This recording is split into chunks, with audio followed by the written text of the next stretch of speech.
Habari ya kwako mtazamaji wa Mafia TV. Kama ndio kwa mara ya kwanza unatufuatilia, usisahau kusubscribe, kulike, kucomment kwa ajili ya kuendelea kupata update mbalimbali ambazo sitakuwa tunakuwekea hapa Mafia TV. Na tunakusogezea taarifa moja kuhusiana na kikosi cha Simba, na hapa tunakwenda kumwangazia mchezaji bora wa ligi kuu ya pale Ivory Coast kwa msimu uliopita 2023-24 na msimu 2024-25. Anasakata kabumbu ndani ya ligi kuu ya NBC Tanzania Bara.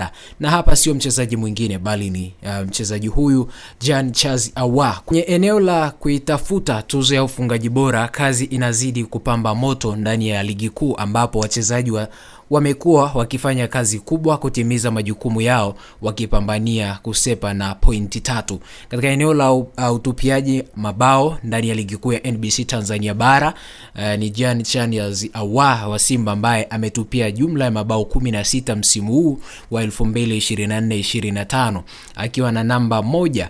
Ahoua ni chaguo la kwanza la kocha mkuu Fadlu Davis. Amekuwa na zali kwenye namba, ambapo ameongeza katika orodha ya wachezaji wanaohusishwa au wanahusika katika mabao mengi ndani ya kikosi cha Simba.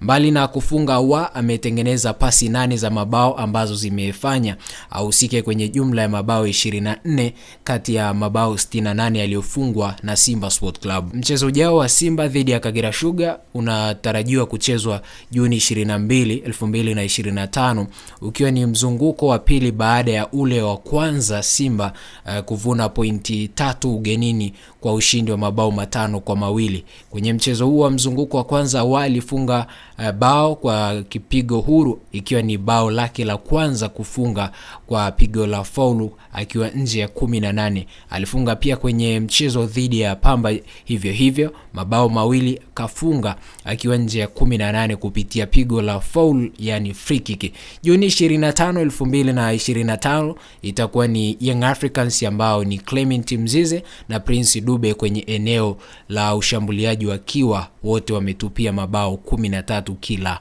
mmoja.